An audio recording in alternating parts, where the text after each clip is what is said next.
Creation Science Evangelism presents Creation in Common Sense with Eric Hovind. Thank you for joining us for today's video edition of Creation in Common Sense. I'm your host, Eric Hovind. Hey, do animals that we see today, like the cuttlefish or the octopus, agree with the evolution model, or do they disagree? Joining me to talk about this are two gentlemen from our creation research team at Creation Science Evangelism, Joshua Jocelyn and Jonathan Sampson. So Josh, tell me, does the cuttlefish agree with evolution or disagree? And what is evolution in the first place? Well, evolution prescribes a slow process of trial and error. However, the cuttlefish does not fit into this mold. There was a great article in the New Scientist edition, 2008, April, and it spoke of this creature, a cephalopod, which has amazing mechanisms for defense, communication, hunting, that defy explanation. Even for us, with our modern technology, we still have a problem understanding it. So it's obviously an amazing creature. Now, Jonathan, the video that you showed me, I was blown away.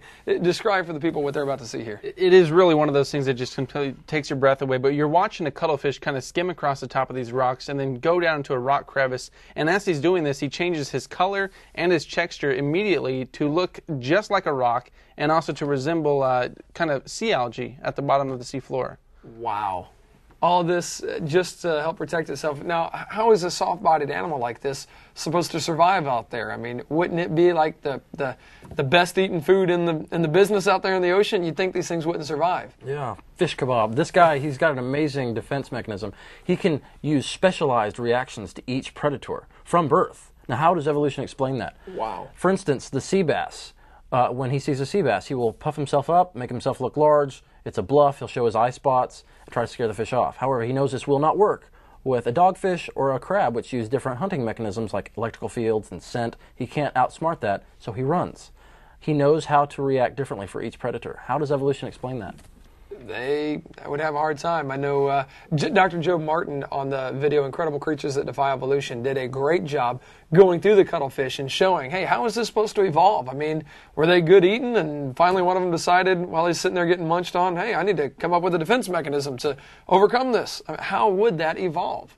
Not only that, but they have to come up with that defense mechanism, like Josh said, from birth, from their creation, essentially. And Darwin said if it can be demonstrated that something cannot be accounted for by numerous successive slight modifications, evolutionary theory completely breaks down. I think this is the greatest candidate that we can come up with today. I mean, this is one of them. Another amazing point is that this creature is not only correcting his color schemes to blend in with his background and disguise himself, he's also doing it while he's not looking at himself. They've done tests and seen that this fish does not look at himself, and yet he can blend in with the background. Not only that, this fish is colorblind. He sees everything in a shade of green. Wow. Now, I don't know how they know that, but that's kind of interesting. So colorblind, yet still can blend with their environment absolutely perfectly.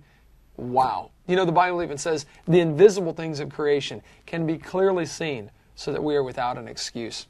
I hope you'll believe in your Creator, because you will be without an excuse one day standing before Him. Thank you for joining us for today's video edition of Creation in Common Sense. We'll see you next time.